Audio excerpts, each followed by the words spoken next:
কথায় আছে ইচ্ছে থাকলে উপায় হয়। তাই তো মনের অদম্য সাহসকে কাজে লাগিয়ে নিজের ইচ্ছেটাকে পূরণ করতে বনে গেছেন বাইক সুপারম্যান। 52 বছর বয়সী সাইফুল ইসলামের মোটরসাইকেল চালানোর অভূতপূর্ব দৃশ্য মানুষকে অবাক করে।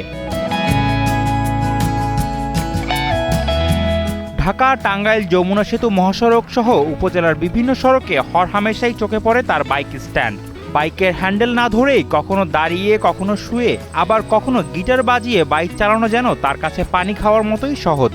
তার এমন কাণ্ড দেখে অনেকেই তাকে বলেন সুপারম্যান সাইফুল ইসলাম। টাঙ্গাইলের মির্জাপুরের লতিফপুর গ্রামের বাসিন্দা সাইফুল ইসলাম মির্জাপুরের একটি ওষুধ কোম্পানিতে কর্মরত হলেও বাইক চালানোই তার শখ। তাই বয়সের তোয়াক্কা না করে নিজের স্বপ্নকে নিয়ে ছুটে চলেন অবিরাম। আমি যে আসলে বাইক স্ট্যান্ডটা করি, এটা আসলে আমার মূলত আমার একটা নিজের ব্যক্তিগত একটা মনের একটা শখ।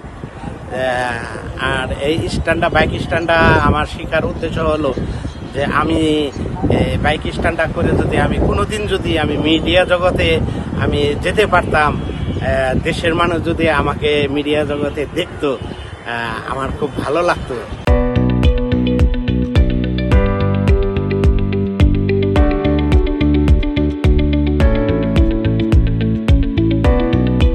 সবাই বলতো যে সাইফুল, তোকে অমুক চ্যানেলে দেখলাম। এর জন্য আমি আসলে এই কাজটা করছি। আমি যে কাজটা করি আসলে এটা অতি ঝুঁকিপূর্ণ কাজ। এটা আমি কাউকে উৎসাহ দিব না এই কাজটা করতে।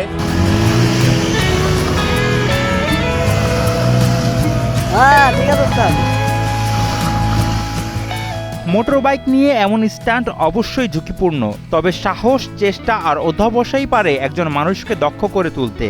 সাইফুল ইসলাম এমনই একজন স্বপ্নবাজ, যিনি নিজের জীবনকে উপভোগ করতে জানেন।